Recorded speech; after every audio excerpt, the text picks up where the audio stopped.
It's Rocky Mountain Sasquatch. We do our fair share of expeditions into Oregon because of the dozens of Bigfoot sightings we receive in that state. From the Blue Mountains to the coast and everywhere in between. Here is one of many Bigfoot sightings that motivate our search into the beautiful state of Oregon. Make sure you subscribe and hit that bell button so that you get notifications of the 2 or more videos we post each week of our investigations, sighting reports, Bigfoot photos, and videos from viewers like you. Leo writes, RMSO, middle of October to middle of November. You'll do good to find a spot up Sixes River on the Oregon coast. It's off Highway 101. The Matsutake mushrooms, berries, and the winter run salmon are all plentiful. They migrate north out of the Hoopa Reservation area and into the Calamosis wilderness. They stay coastal until they get to the Bandon, Oregon area, then move east into the thick brush. I seen mine November 1st, 2004. Real as it gets, man. Be careful, use common sense. I wouldn't shoot one because they're never alone. They travel in family units and someone always has the back of the one that's allowing you to see him or her. Usually him. You'll see the late teen, early 20s youngster before you see the alpha. And that's only if the younger male don't succeed in running you off. If you do have an encounter, it will most likely be a bluff charge. Stand your ground, then watch your behind. Be safe, guys. RMSO responds, when you have time, please email the details of your Bigfoot sighting. Leo writes, in the late fall of 2004, I was into mushroom hunting big time. A couple of friends of mine and I were having a great luck with a mushroom called Matsutake, a Japanese pine. The buyers were paying premium money, so Jason, Travis, and myself went south on Highway 101 in search of a new patch. We found Croft Lake and a new river that were producing 5 times our old patches, so that's how we ended up at Storm Ranch. It's a federal game reserve, so it had security. My buddies and I had been busted twice for illegal mushroom harvest, and we were warned if we got caught again, it was going to be serious. So after talking it over, we decided it would be best to go stealth. The night that I'll never forget starts with 3 of us parking about a half a mile east of Storm Ranch and walking in on a small game trail. We got to our first patch and didn't have any issues. About 10 minutes in, my buddy Jason was on all fours and found a decent patch under a huckleberry and sala thicket. I watched his dim headlight fade out as he crawled off. His cousin Travis and I waited, hoping he'd come crawling back, but he never did. After about 30 minutes of waiting, I heard a group of 7 to 10 free-range cows at my 7 o'clock start to get loud, mooing, and running. I didn't really think anything of it. This was about 1 a.m. I didn't think my friend was going to make it back, so the plan was to finish the hike, picking mushrooms along the way, and we'd just tie back in with him at the car. Well, we didn't make it 100 feet. The brush was extremely dense. The weird thing, we were following the new river, and we had to walk north, but always steering to the east with the intention of making a full 360-degree circle from where we entered the park where our car was.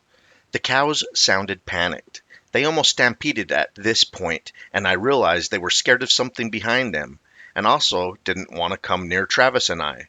Essentially, they were in between us and what I suspected was a bear or a mountain lion. That made me really uncomfortable because the brush made it hard to see below my knees in a clear spot, and other spots the brush was over my head.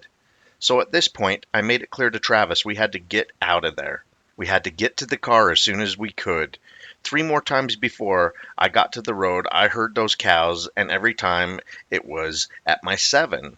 We were being flanked, and it was obvious. Travis and I hit the cut bank of the road, sat down, and finally felt safer for a second. Then, those cows sounded off in the field at my 9 o'clock, and they were close. I glanced at them out of the corner of my eye. I seen a flash of light brown hair. Immediately, I thought elk because of the color. Scrambling, I got to my feet, dropped the apple I was holding, and started for my flashlight. I heard very clearly 2 bare feet slapping the asphalt, and they were moving. I got my light on, and it was running straight at me. I couldn't tell if it was facing me or looking down. Its arms were bent and swinging exactly as you would imagine an Olympic sprinter. This thing was running 45 miles per hour or faster. It covered 300 feet in the time it took me to stand up and find my light. It was about 30 feet from me when it came to a complete stop, stood there, and stared me down. Its breaths were full and deep, but not like it was winded. I could see its breath on the cold evening air. It was easily 4 feet across the shoulder, 8 feet tall, nearly as tall as the road sign it stopped next to. Its arms were hanging so low it could have been mid-shin at the fingertips. It had to have weighed 650 pounds. Its legs seemed too short to be able to move as fast as it did. Cone-shaped head, no neck whatsoever. Absolutely massive. My next thought was this thing is going to realize all I have is a flashlight, and it's going to finish running over here and rip me apart. I was frozen with fear I've never experienced before, and just like that it turned to its left, and with two little pounces cleared a lane road and hopped over a thorned hedge of brush off the shoulder that stood 3 to 4 feet tall and extended off the road 25 feet. I listened. I never did hear it land. It seemed like it jumped into thin air. For the next 2 hours, Travis and I sat with our back buried into the cut bank, waiting for Jason. The whole time I heard intelligent chatter coming from the tree line across the road directly in front of me. Sounded like a mash-up of raccoon mixed with the sound of large water drops hitting a hard surface. Really hard to explain the noises I was hearing. I know it was intelligent because once the sound across the road stopped, the same exact intelligent sound answered back from the tree line above me and on top of the bank. That back and forth between multiple entities went on until about 3:30 a.m. I heard loud, fast-moving steps coming down the road, and I thought it was coming back. But this time, it was my buddy Jason, and he was pale as a ghost. He just wanted to leave and didn't want to talk about anything. I've never been back to the area. I'll never go back. No thanks. Sorry for the spelling errors, but that's my story, and I'd like my hand on a Bible to retell it any day.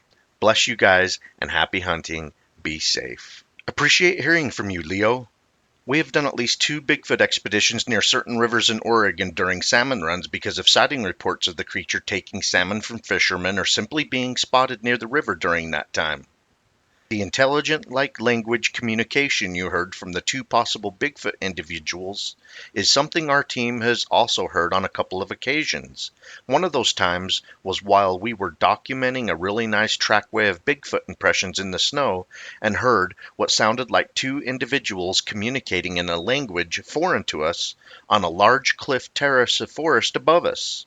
Of course, we were wondering if whomever was having a conversation up on the terrace was responsible for the fresh Bigfoot tracks we were observing. Thanks again for sending in your Bigfoot sighting report. Hope you all enjoyed this report. Keep on watching. We're going to keep on squatching.